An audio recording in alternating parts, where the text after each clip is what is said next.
says press this twice.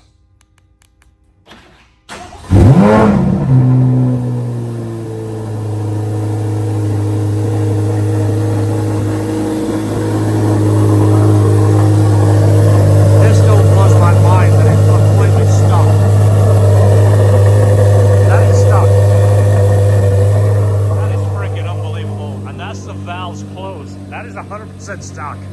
Imagine if you lived in California, they would hang you for this car. If I gotta show you this, I have 89 miles on it and it came with a full tank. So essentially I have 127 miles left and this thing is gonna be empty. If you're thinking about getting one to sip gas, absolutely don't. It did it on its own. I do plan on lowering it, and I was about to say I'm going to raise it to go in and out of the driveway, so when I lower it, it kind of saves itself. And it worked. It's the first time I've seen it work. That is fantastic. So it remembers the location. It is in tour mode right now. I like to put it in sport, so one twist to the right puts it in sport. It gets louder. It stiffens the suspension. The dash changes. It sounds fantastic. This is the mode that I tend to drive it in. And it just sounds magic. Listen to that thing. It just blows me away.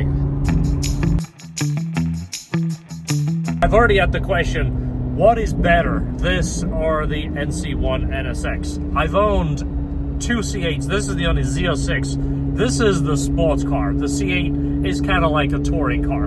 The NC1 NSX, I think I did a good job at promoting that car and showing people more on that car that you might see other places.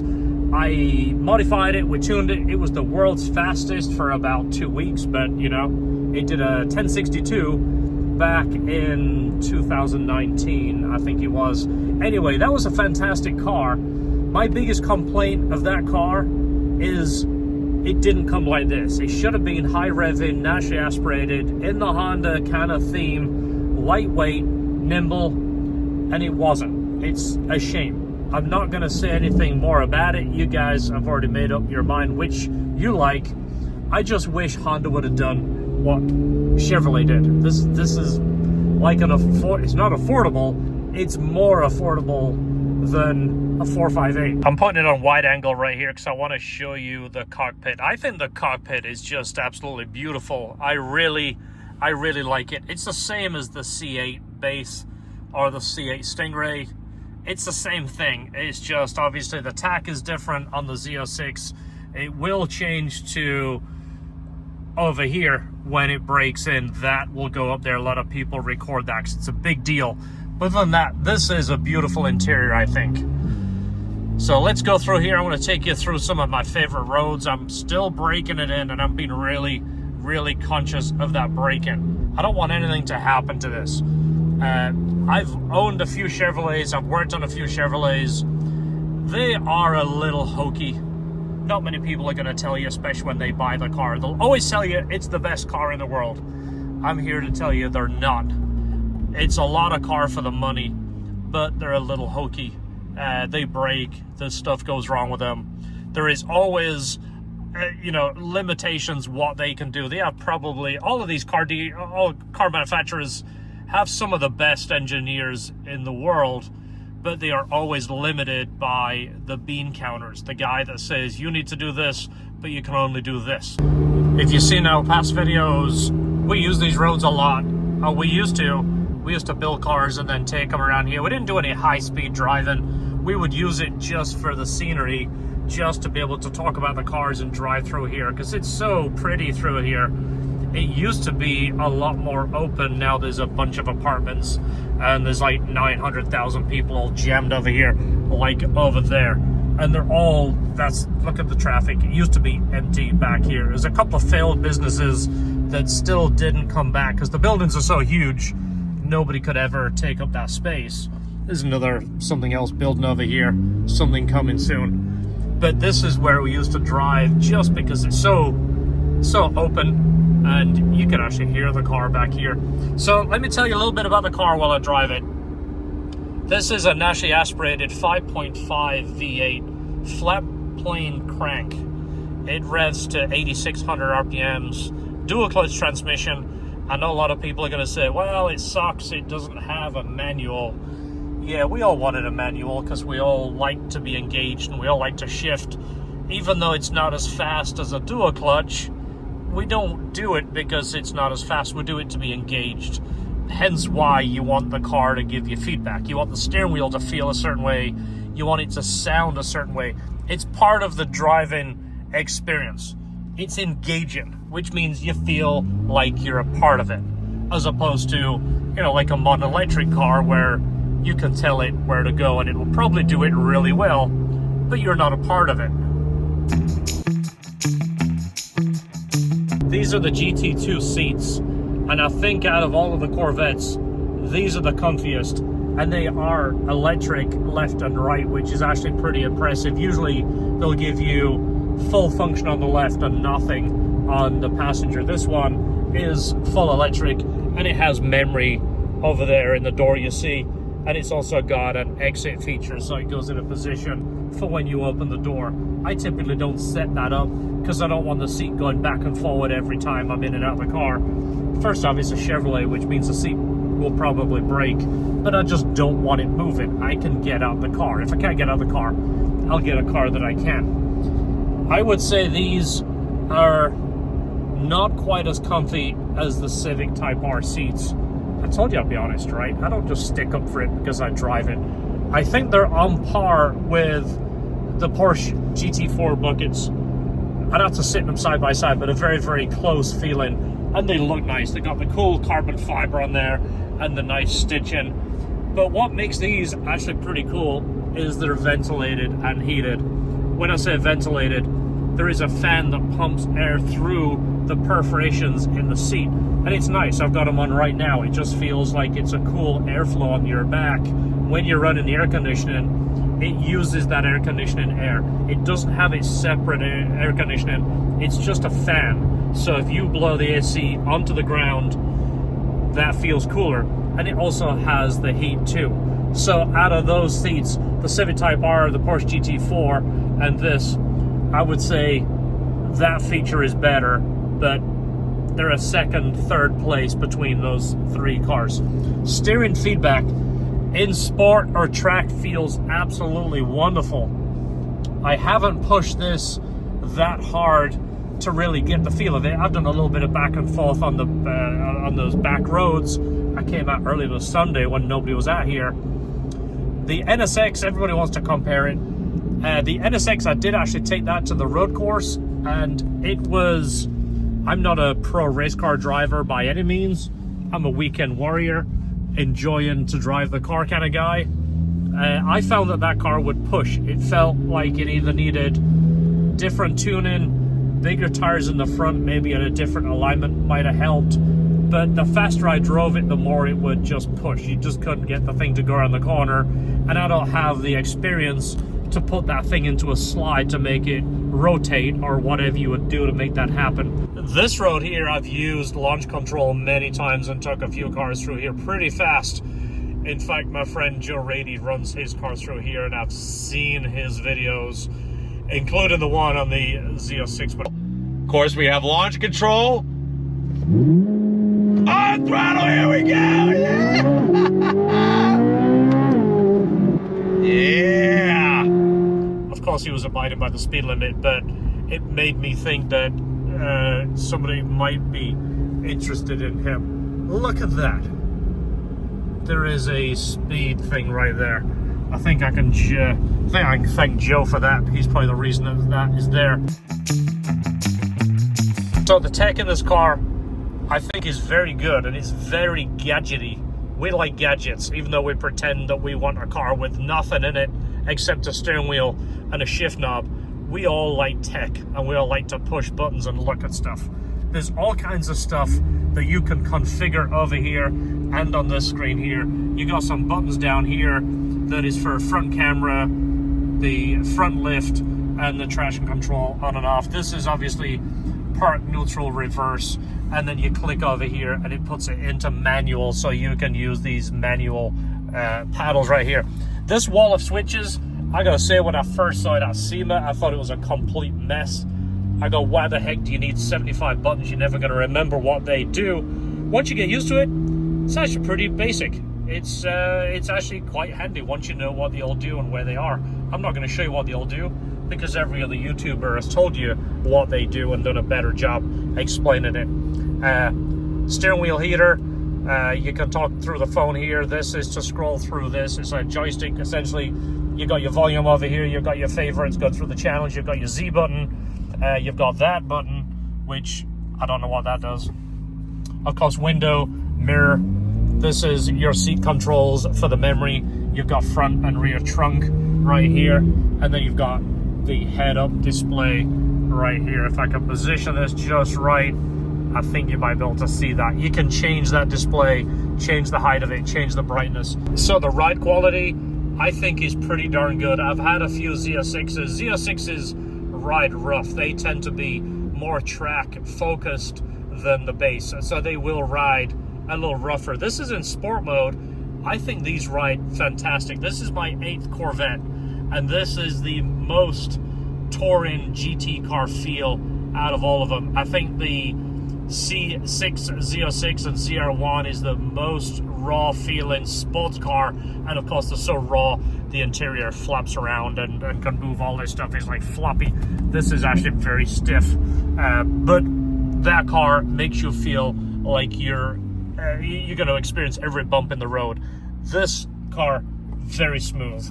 There it is. You turn your head over there, there's the engine. If that glass wasn't there, you could touch the intake and wipe it and say, wow, that's a pretty looking engine. So hence you're going to hear it, and the exhaust is loud. If I put it into tour mode right here, it gets pretty quiet and it rides smooth. The steering wheel is easy to turn. It's very responsive. I keep saying that, and that's something that I just think is really important. It's part of engagement of the car. It feels like the steering wheel is directly connected to the wheels without a bunch of squishy rubber and a bunch of linkages. It feels directly touching the wheels. But so many cars, when you touch the wheel, there's a bunch of squishiness. The ratio makes it more docile, makes it easier to drive, makes it softer. And I get it. When you're just driving to work and you're sipping your coffee and you're talking on the phone and painting your nails or whatever, you don't want things to be too sharp. People are gonna say, hey, why is it taking you so long to get miles in the car? Well, my son is in high school. I gotta get him up at 6. There it is, 100. Let me take a picture. I've got to get him up and dressed for school. And then I go to the shop. I get to the shop right at 7, and then I spend 2 hours doing the video editing, and then I work in the shop, and I'm supposed to leave at 5, but I sometimes end up there till like 5:30. This is one of those corners that makes you just want to go faster and faster and faster. So I get home at 5:30, and then I eat dinner. I have 2 kids that I gotta hang out with. I want to hang out with them, but I can't be gone all the time. I spent a lot of their early years being gone, and I don't want to be that dad. So this is going back to 1994. I'm going to show you the first apartment that I stayed in, and I have pictures. I'll see if I find the old pictures, but I have pictures of a couple of CRXs parked over here. I used to buy and sell a couple of cars, and I had those cars parked right in front of my apartment at one time. I had a CRX and 2 cars that I'd bought to sell, and the apartment people said, hey, you got to move a couple of these cars. You can't have that many cars. So this is it. I had to get, I think I had to pay first, last, and security to get in here, and the rent back then was $425 a month. And you know the best part? Everything was included: cable, water, and power. These are my parking spots right here. I used to park where that red car was. I used to try and hold that spot. My neighbor used to hold it for me. I lived in that apartment right there. I've got pictures of Christmas lights, and I had those 3 spots. Then I had a little compound over here. I used to kick the maintenance man a couple of bucks. This is all changed, but it used to be a covered area, and he used to let me work on cars back there. Well, he was a bit of a hot rod guy himself. He had a little garage here somewhere. He used to keep a hot rod in and tinker with that. So me and him got along pretty well. So this is it. this is one of those things I occasionally come back over here and remind myself where I came from. It's something that you should do.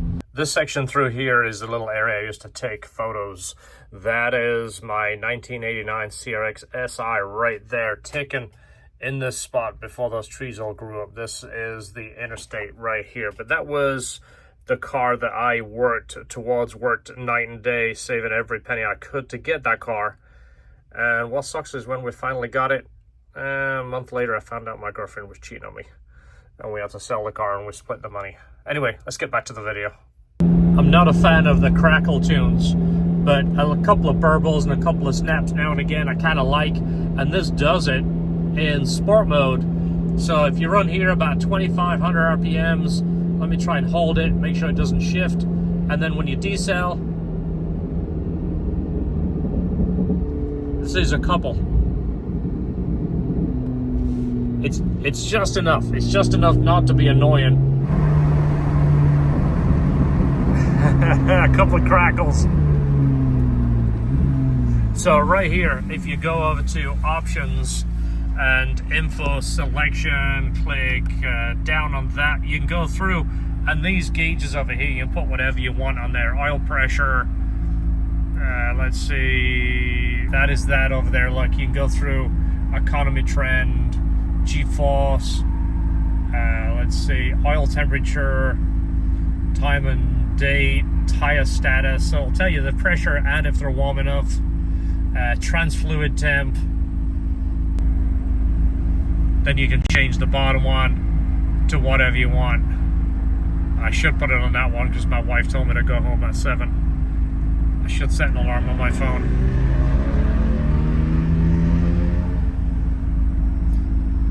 I don't know. What else do I need on there?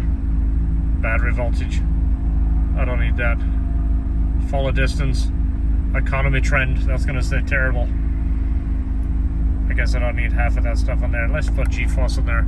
I'll take a few corners and see what score I can get. It used to be the joke with American cars. How can they make an engine so big and extract so little power out of it? I don't know if you've ever heard that reference. I know Tuck here said that so many times. How can they use so much fuel to do 76 miles an hour?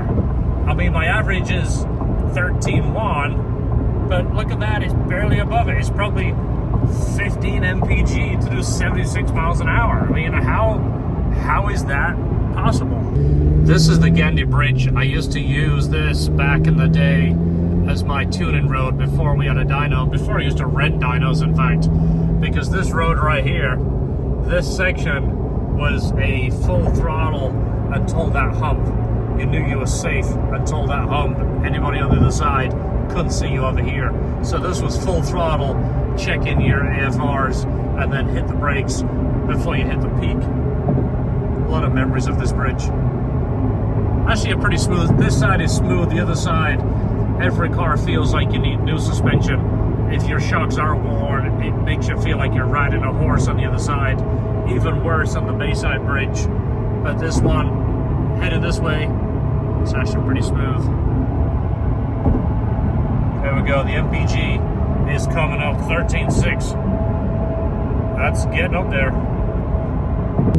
If you stay to the end of this video, I'm going to show you how you may be able to get a car under MSRP. I got this one way under MSRP, and you can use that same technique. Right now I'm just going to let this play out. I'm going to do a little bit of driving around these roads and just listen to the car and enjoy it.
it's officially the most uneconomical car I've ever owned. 131 miles, and I'm down to a quarter of a tank. So I think we'll put some gas in it right here. I am going to take it home and take my son to school, and that will make the neighbors really excited when it starts up first thing in the morning. But I think he'll be stoked. This is my tip and trick of how to find a Corvette below MSRP. There's a few already advertised at below MSRP, but here's a trick to find the car or find something close to what you're looking for. Go to Chevrolet.com and go ahead and configure your car. This is a really cool site. They've had this out for a few years now. So many people would build a car and spec it out and just kind of dream, and sometimes it's like designing a car. It's kind of cool. You can go find your favorite color and just see how it looks. Gives you some ideas, even if you're not shopping for a Corvette. Maybe gives you some ideas on your own personal car. Helps you put it together and see how it looks before you actually spend the money. Find the car you're looking for, find some of these options, put it together the way you want it. And then at the end of this, once you've got the car put together that you're looking for, first you can kind of see what options you need and what it looks like. But then you can come to this end section right here and find out what is available. Basically, cars that are already made. This is where you're going to find your discount. Once you get to the end, it's going to show you a couple of vehicles. It starts with the vehicles closest. It's showing me two right here. One of them is the right color that I picked. The other one is not. But click up here and you can see the differences based on what you selected. It'll even show you additional options that you didn't select, but it comes on the car. It might be something very basic. Well, anyway, you can look at the rest of the vehicles, go up to the top here, and view all, and it will bring you all the different ones around the country, starting with the closest to the furthest. It's nice because they are set up by color the way you've chose it. So if you're looking for a white one, it shows you the white one. You can click on it and see its options. Click on the window sticker. Right here, it's showing you the MSRP, and then it will show you what the dealer is offering it up on their site. Some of these guys don't offer different prices. Some of them do. Right here, the MSRP and the selling price, that's what you're going to look at first. That means the dealer is basically haggle with you. That means you can at least try going below MSRP and kind of find a happy medium. Sometimes they will haggle a little bit more if you're doing the financing through them, because obviously they'll make a little bit on the financing. Other times it's best to secure your own financing where you know whoever is supplying the money, it's a check ready to go. That means it's a quick, easy deal for the dealer. That's what I did with mine. I already secured my financing and I said, let me know the out the door price. The other thing, some of these dealers, you're gonna have to be careful. They will discount the car down maybe 8, 9, 10 grand, and then you'll find some mysterious fees on the end, which they'll call dealer fees, prep fees, administration fees. Even sell you, floor mats for, $3,500. They don't all do this. Most of them do. And it's very frustrating because it's like you've just made the best deal. You get ready to sign the paperwork and guess what? The deal went away because all this extra junk has been added to it. They don't all do that. Most do. These are the options right here. You can go through. It'll show you the options you selected, and then the options it doesn't have, and the options that are an addition. But this is an easy way to bring the cars to you as opposed to searching all over the place from all these different sites, and then they're posted in multiple places. It's hard to dig through that sometimes. You need a spreadsheet and a couple of days put aside just to configure where all these cars are and which ones you've spoken to. This is a clear, easy way. So check this out. Hopefully this system works for you. It works for me. I bought several cars this way. I did end up going to McMulkin Chevrolet. They just gave me a better price right off the get-go, and then I negotiated it even further. I don't want to say that price.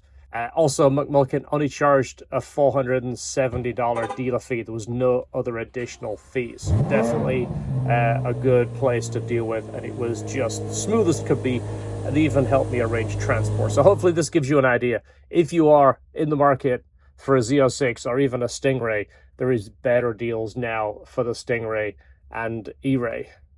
So now you've got the Corvette in your possession and you picked it off the truck and it has less than 10 miles. They typically have 5 miles I would strongly recommend you do the break-in process.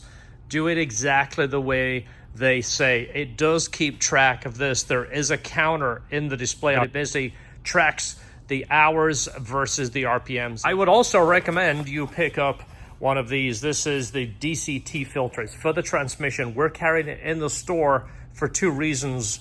One, it's very, very important to do. I would change it way more frequent than the recommended maintenance. Also, there's a lot of fake ones floating around.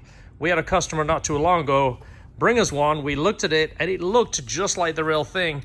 And he told us he picked it up off Amazon for like 27 bucks. And then at a close inspection, it was like a copycat filter. That's the last thing you want to try and save money on. If something goes wrong and you have to warranty it, you want to at least show GM that you did put a GM filter in there. Of course, it's designed for your transmission. It's the same filter for the Stingray and the Z06. We have them in the store and they're a lot cheaper than most out there. They are genuine GM filters. We're also going to be carrying the oil filter. I'll be doing a video on my car. I'm going to be doing the DCT filter probably at 500 miles. I know it's way overkill, but if there is anything in the transmission, I want to get it out. Engine oil, I'm probably going to do the first change at 1,000. I'm going to follow the procedure exactly, and then I will stay on top of the manufacturer warranty by taking it to the dealer at their recommended intervals. I think it's like 7,500 miles they want for the DCT filter. It'll most likely be changed several times before that point, but I want to make sure they have a record of those intervals. On the next video, I'm going to talk about the Stingray that we had, and one of the reasons we got rid of it so quick. We do have some leftover parts from that car I'd like to sell and possibly install if that's something you're interested in. And we'll talk about a few other options for that car. We're not Z06 snobs. We're not all about the Z06 because we have one. We're all about what you like. A car thing is a passion. It's something that we are excited about and we share the passion. In the meantime, don't forget, hit the subscribe, hit the share, hit the like, all of that good stuff if you like our content. We'll bring more. Well, thanks for watching. Don't forget, enjoy your cars, and we'll see you on the next video.